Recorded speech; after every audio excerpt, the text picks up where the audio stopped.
గత ప్రభుత్వం గతంలో బీఆర్ఎస్ పార్టీ అధికారంలో ఉన్నప్పుడు కూడా మరి నిరుద్యోగులకి ఉద్యోగాలు ఇవ్వలేదు. ఆ పోరాటం వల్లే మేము బీఆర్ఎస్ పార్టీని గద్దె దింపినాం. ఇప్పుడు కాంగ్రెస్ పార్టీని గెలిపించుకుంటే కాంగ్రెస్ పార్టీ కూడా అట్లనే చేస్తుందంటూ కూడా మాట్లాడుతూ ఉన్నారు. మరి గత ప్రభుత్వం మీరు అధికారంలో ఉన్నప్పుడు ఎందుకు చేయలేదు?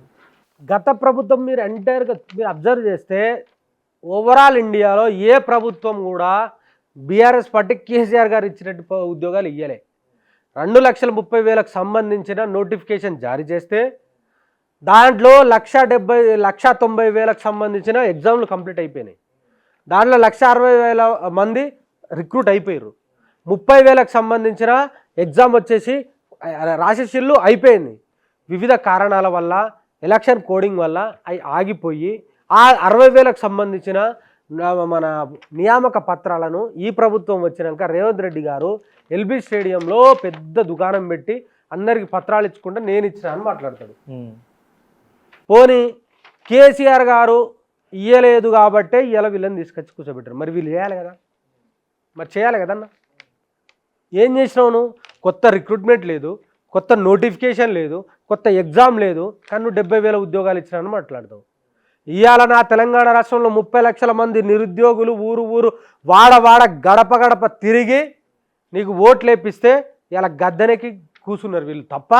వీళ్ళు స్వయాన రాహుల్ గాంధీ ముఖం చూసో, లేకపోతే రేవంత్ రెడ్డి ముఖం చూసో, లేకపోతే బట్టి విక్రమార్క ముఖం చూసేసి ఓట్లు జనాలు. ఇప్పుడు ఫీజు రియంబర్స్మెంట్కి సంబంధించి ఇప్పుడు వాళ్ళు కోర్టుకి వెళ్ళిండ్రు. ప్రభుత్వం ఏం చెప్పిందంటే డైరెక్ట్ మేము ఎవరైతే స్టూడెంట్స్ ఉంటారో వాళ్ళ ఖాతాల్లోనే మేము డబ్బులు వేస్తాం, వాళ్ళు కట్టుకుంటారని చెప్పేసి చెప్తున్నారు. అదంతా పాసిబిలిటీ అయ్యే పనేనా అసలు? అన్న వాళ్ళు ఎట్లా చేస్తారనంటే వాళ్ళు ఇప్పుడు యూరియా షాప్లో లేని యూరియా యాప్లో ఉన్నట్టు వాళ్ళు ఎట్లా చేస్తున్నారంటే యూరియానేమో షాప్లో లేదు కానీ యాప్ పెట్టిండు, దీంట్లో కూడా ఉండదు. అంటే దాన్ని డైవర్ట్ చేయడం కోసం ఏదో దుకాణం పట్టుకొచ్చి ఏదో చేస్తా అన్నాడు కానీ తప్ప అది ఎట్టి పరిస్థితుల్లో సాధ్యం కాదు. ప్రపంచంలో లేని రూల్ తీసుకొచ్చి పెడితే ఏడ సక్సెస్ అవుతుంది అన్న అది మోడలు. ఇప్పుడు ఫీజు రియంబర్స్మెంట్ మరి ఖాతాల్లో డబ్బులు వేయకపోతే విద్యార్థుల్ని మరి కాలేజీలకు కానీ రావద్దంటారు. అవును, రావద్దు, మీరు హాస్టల్స్లో కూడా ఉండొద్దు అని చెప్పేసి అంటారు. మరి ఎట్లా మరి పిల్లలు చదివి ఎట్లా చదివి మెడలు వంచుతాం కదా. మెడలు వంచి తెలంగాణ రాష్ట్ర ప్రజలు ఎవరైతే ప్రభుత్వంలో ఉన్న పెద్దలు ఎవరైతే ఉన్నాడో మెడలు వంచి సాధిస్తాం కదా, ఊకుంటాం ఇడిచిపెడతాం అనుకుంటున్నా. నా తెలంగాణ రాష్ట్రం పోరాటాల గడ్డ ఇది.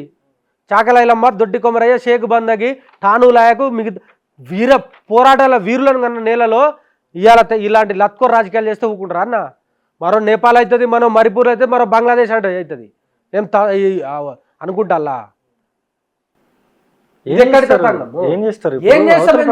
ప్రజాస్వామ్యబద్ధంగానే ధర్నాలు చేస్తాము, ప్రజాస్వామ్యబద్ధంగానే నిరసనలు చేస్తాము, ప్రజాస్వామ్యబద్ధంగానే కొట్లాడతాం. వీళ్ళ మీద ఏం చేస్తామేంది?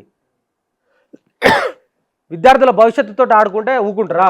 ఇప్పుడు మీరు ధర్నాలో రాస్తారోకోలో ఏదో చేస్తే పోలీసు వాళ్ళు వస్తారు, విద్యార్థి సంఘాల నాయకులందరినీ ఎత్తుకొని పోతారు, సాయంత్రం దాకా ఉంచుతారు, వదిలిపెడతారు. దానివల్ల విద్యార్థులకి అసలు ఏం లాభం జరుగుతుంది?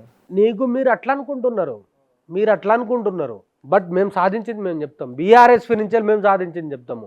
గురుకులాలలో దాదాపు 100,000 మంది విద్యార్థులు చనిపోతూ ఉంటే వాళ్ళ కోసం మేము గురుకుల బాట అని తిరిగితే ఆ తర్వాత ఈ రేవంత్ రెడ్డి అనేటోడు ఢిల్లీ నుంచి ఇమ్మీడియట్గా వచ్చి రివ్యూ జరిపి దాని మీద తక్షణ చర్యలు తీసుకొని కొంతమేరకు ఏదో డబ్బులు రిలీజ్ చేసే ప్రయత్నం చేసిండు. మాకెరికే ఎట్లా ఏ తరహా ఉద్యమం చేయాలి, రేవంత్ రెడ్డికి ఎట్లా చేయాలి, పాముకు పాము మంత్రం వేయాలి, తేలు మంత్రం వేయాలి, అది మాకు బరాబర్ ఎరికే. రేవంత్ రెడ్డికి ఎలాంటి మంత్రం వేయాలనేది కూడా తెలంగాణ రాష్ట్రంలో ఉన్నట్టు ప్రజలకెరికే, బీఆర్ఎస్ పార్టీకి ఇంకా బలంగా ఎరికే. ఆ కొడుకుని ఎట్లా మెడలు వంచాలంటే మాకు తెలుసు కదా. మరో జంజీ ఉద్యమం తయారైతుంది తెలంగాణ రాష్ట్రంలో, మరో యువ పోరాటం తయారవుతుంది. ఏం తమాషానా అన్న? పేద బడుగు వర్గాలతో నువ్వు ఆటలు ఆడతా అంటే ఊరుకుంటారా జనాలు? చూడు నువ్వు అండర్వేర్ల మీద ఊరికిచ్చిల్లో నేపాల్లో మంత్రులను, శ్రీలంకలో మొత్తం ఖాళీ చేసి వెళ్ళిపోయారు. బంగ్లాదేశ్ చూసిరు కదా మీరు. పిల్లలు ప్రధానమంత్రి ఇళ్లకు, రాష్ట్రపతి ఇళ్లకే పోయారు. ఆ తరహా ఉద్యమం తెలంగాణ రాష్ట్రంలో రాబోతుంది, జరుగుతుంది తథ్యం. ఎందుకనంటే ఈ నేల మీద అలాంటి పోరాటాలు జరిగినాయి కదా. ఎంతోమంది బలిదానాలు తీసుకుంటూ వచ్చారు తెలంగాణ రాష్ట్రంలో. ఇవాళ వీళ్ళు ఏం చేస్తారన్నా? ఇలాంటి దరిద్రమైన పాలన ఎటుపోతాంది? నువ్వు తీసుకొచ్చినా అని చెప్పినావు, 3.5 లక్షల కోట్ల అప్పు తీసుకొచ్చినా అని చెప్పినావు. ఎవరికి పెట్టినావు? ఒక్క కొత్త పథకం ఇచ్చింది లేదు, ఒక్క కొత్తగా ఇచ్చింది లేదు. మరి ఎవరికి ఇచ్చినావు డబ్బులు? రియంబర్స్మెంట్ ఫీజులు గాడినే పన్నాయి, స్కాలర్షిప్లు లేకపాయే, ఉద్యోగాలు లేకపాయే. ఇంకెవరికి చేసినావు నువ్వు మంచి? ఆ డబ్బులంతా ఎడిపోయినాయి. తెలంగాణ రాష్ట్ర ప్రజలు అడగరా? ఇప్పుడు వాళ్ళు ఏమంటారంటే కాంగ్రెస్ పార్టీ వాళ్ళంతా కూడా ఫీజు రియంబర్స్మెంట్ అనేది మీ అకౌంట్లో డబ్బులు వేస్తామని చెప్పేసి మేము కోర్టులో చెప్పాము, ఖచ్చితంగా వేస్తాము. ఈ నిరుద్యోగులు ఎవరైతే ఉన్నారో నిరుద్యోగులంతా కూడా కనీసం వీళ్ళు ఓయి స్టూడెంట్లు కాదు, అసలు నిరుద్యోగులే కాదు, వీళ్ళు చదువుకున్న బ్యాచ్ కాదు. ఇదంతా కూడా ఈ బీఆర్ఎస్లో తిరిగే వాళ్ళు కావచ్చు, లేకపోతే ఏబీవీపీలో తిరిగే వాళ్ళు కావచ్చు, లేకపోతే నిరుద్యోగులు జేఎస్ అని చెప్పేసి మేము తిరిగే వాళ్ళంతా కూడా అసలు వీళ్ళు స్టూడెంట్ లీడర్స్ కాదు, స్టూడెంట్సే కాదు, అసలు వీళ్ళకి ఏం సంబంధం ఉండదు. పొలిటికల్ పార్టీ వెనకాల ఉండి వీళ్ళని పుష్ చేస్తూ ఉంటుంది, నెల నెల జీతాలు ఇస్తుంది అంటదంటూ కూడా చాలామంది మాట్లాడుతూ ఉన్నారు. ఎట్లా చూస్తారు అది? మరి రేవంత్ రెడ్డి, కోదండరామ్ రెడ్డి, బల్మూరి వెంకట, ఆకునూరి మెరు, రియాజ్,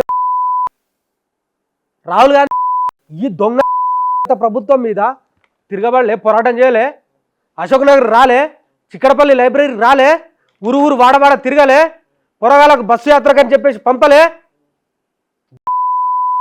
ఇవాళ తెలంగాణ రాష్ట్రంలో ఏ ఒక్క పౌరునికి అన్యాయం జరిగినా అడగాల్సిన బాధ్యత నా మీద ఉన్నది, జర్నలిస్ట్గా మీ మీద ఉన్నది, సమాజంలో అందరి మీద ఉన్నది. అడగద్దని చెప్పేసి వీడబడా అన్ననికి విద్యార్థి సమస్యల మీద మాట్లాడడానికి విద్యార్థి కూడా కావాలా? విద్యార్థే కావాలా? వెరటోడద్దా? మాట్లాడద్దా? చదువుకున్నా ఈ చదువుకుంటే కదా ఈ అడ్డా మీద కూలీలని మాట్లాడిండు. ఉస్మానియా యూనివర్సిటీలో ఉన్నటువంటి విద్యార్థి నాయకులను అడ్డా మీద కూలీలో వీళ్ళు 100 రూపాయలు ఇస్తే బీర్లు బిర్యానీ తిని వచ్చి ఇవాళ ధర్నాలు చేస్తున్నారని చెప్పేసి మాట్లాడిన రేవంత్ రెడ్డికి విద్యా వ్యవస్థ మీద విద్యార్థుల మీద రెస్పెక్ట్ ఉంటుందంటే మేము ఏం చేయలేము. ఇప్పుడు గత ప్రభుత్వం మీద పోరాడితేనేమో వీళ్ళు మంచోళ్ళు, ఈ ప్రభుత్వం మీద పోరాడితేనేమో వీళ్ళు విద్యార్థులు కాదు. ఇది ఎక్కడ సంసారం?